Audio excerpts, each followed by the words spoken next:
I'm excited for the topic my audience voted on this week, the types of world building. This is a little something I've been working out since, honestly, I dislike most world building conversations I encounter. I often feel that the questions asked are irrelevant to storytelling.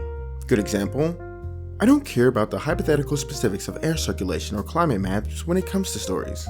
That's a real conversation I found someone asking for help on. I find a lot of that stuff becomes a distraction to actual storytelling, which is why I once argued that people who obsess over it are obsessing over the wrong things. I recognize that others feel the opposite way though, which is what got me thinking about this. For the record, I'm not actually against world building. I once thought I was, but no, I found stuff I came to appreciate more over time with my own methodology. And in recognizing my own, I've noticed more and more the differing methods. For instance, the world building approach of, say, Dark Souls is vastly different from the attitudes behind things like Middle-earth or the Cosmere. This got me thinking about what goes unsaid with world building conversations. It helps to know what type of world building you're drawn to or trying to do. With that in mind, I've worked out 4 approaches to world building which I'll share with you in this video. I'm calling this the 4C Worldbuilding Model. And yes, I went out of my way to give each of these a C-based name. 50% of it already was C-based, and so I decided to double down.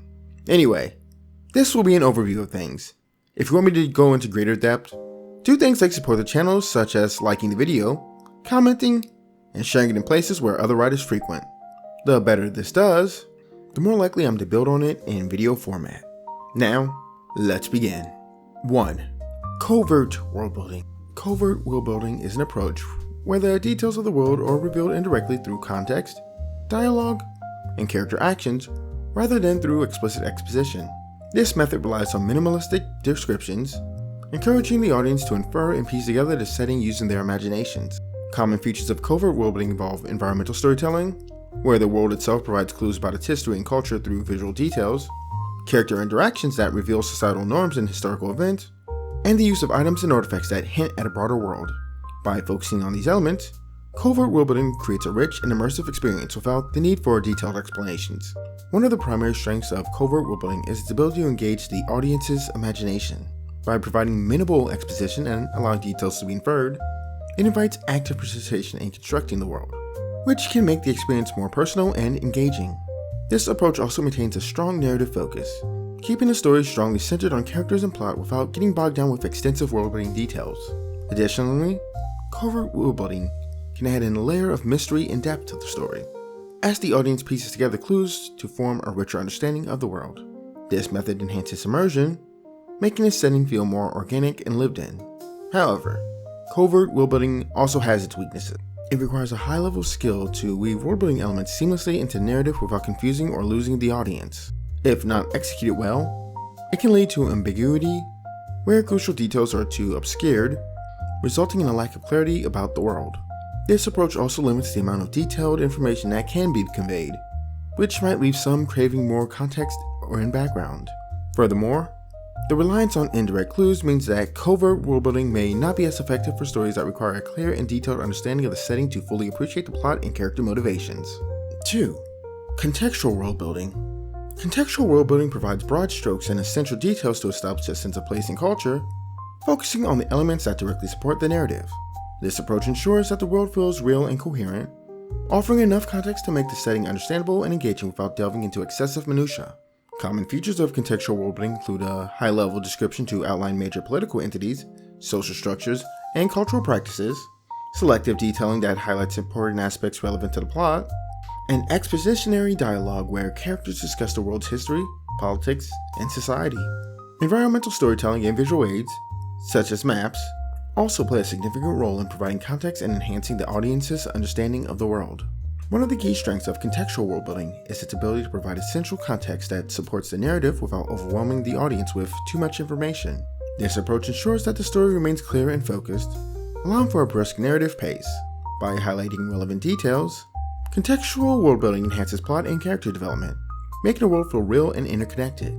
It strikes a balance between offering enough information to create a believable setting and leaving room for the audience's imagination. This method is particularly effective for stories that require a coherent understanding of the world to fully appreciate the plot and character dynamics. Now, having said all that, contextual worldbuilding has its weaknesses. The broad strokes approach might be perceived as vague, lacking the richness and depth that some people crave.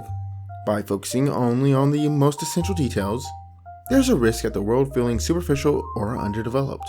Additionally, striking the right balance between providing enough context and avoiding excessive details can be challenging. Too little information can lead to confusion, while too much can disrupt the narrative flow. This approach might also limit deeper exploration of the world, as the focus remains on maintaining narrative efficiency and relevance. 3. Comprehensive worldbuilding. Comprehensive worldbuilding involves creating an extensive, richly detailed universe that extends beyond the immediate plot, encompassing multiple cultures, histories, geographies, and intricate systems.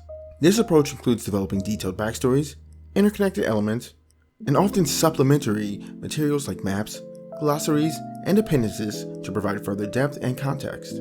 Common features of comprehensive worldbuilding include the inclusion of detailed histories and lore, diverse cultures with unique customs and social structures, and complex political and economic systems. Additionally, environmental storytelling plays a significant role, using the story's setting to convey information about the world. The primary strength of comprehensive worldbuilding is its ability to create a deeply immersive and richly detailed universe that feels fully realized. This approach supports complex, multi-layered storytelling where the world itself becomes an integral part of the narrative. The extensive detail and interconnected elements allow for deeper exploration and engagement, rewarding audiences with a sense of discovery and wonder. Comprehensive worldbuilding also enhances the realism and believability of the setting, making it easier for the audience to suspend their disbelief and become fully invested in the story. By providing a wealth of background information and context, this approach supports complex plotlines and character arcs, adding depth and richness to the narrative. Despite its strengths, comprehensive worldbuilding also has its weaknesses. The extensive detail and depth can be overwhelming to some, potentially causing information overload and detracting from the narrative.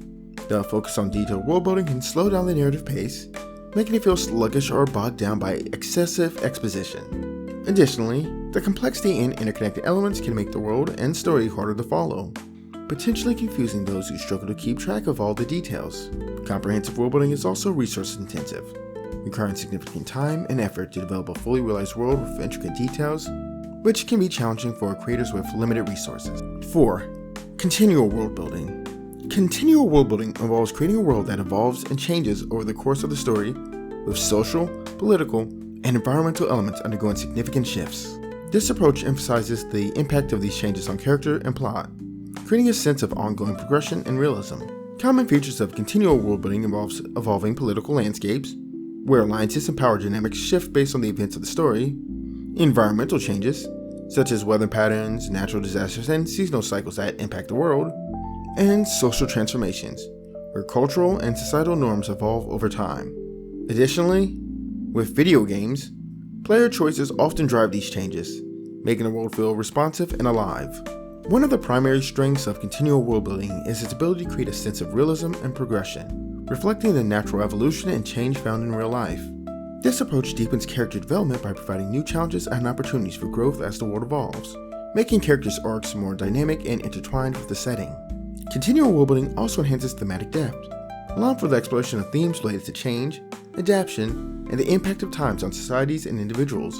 Additionally, the continuous development and changing elements keeps the audience engaged as they witness and influence the evolution of the world throughout their story, creating a more interactive and immersive experience. Now, having said all that, as you can guess, continual worldbuilding has its weaknesses. The continuously evolving elements can create consistency challenges, as keeping track of changes and ensuring they align with the overall narrative can be difficult. This complexity can also lead to overcomplication, making a story harder to follow and potentially alienating readers or players who prefer more straightforward narratives. The focus on change and evolution can sometimes distract from the main plot if not managed carefully, leading to a fragmented or unfocused narrative. Additionally, continual worldbuilding requires careful planning and foresight to ensure that changes in the world are logical and meaningful, which can be demanding and time-consuming for creators. And before someone asks, yes, you can hybrid between each approach or take elements from them and so on. Go nuts. There's a lot more I can say on this, like genre and techniques, but again, that depends on how well this does. If you're looking for something to say specifically, here's a topic for discussion. Did this video help you understand your preferences? Let me know in the comments.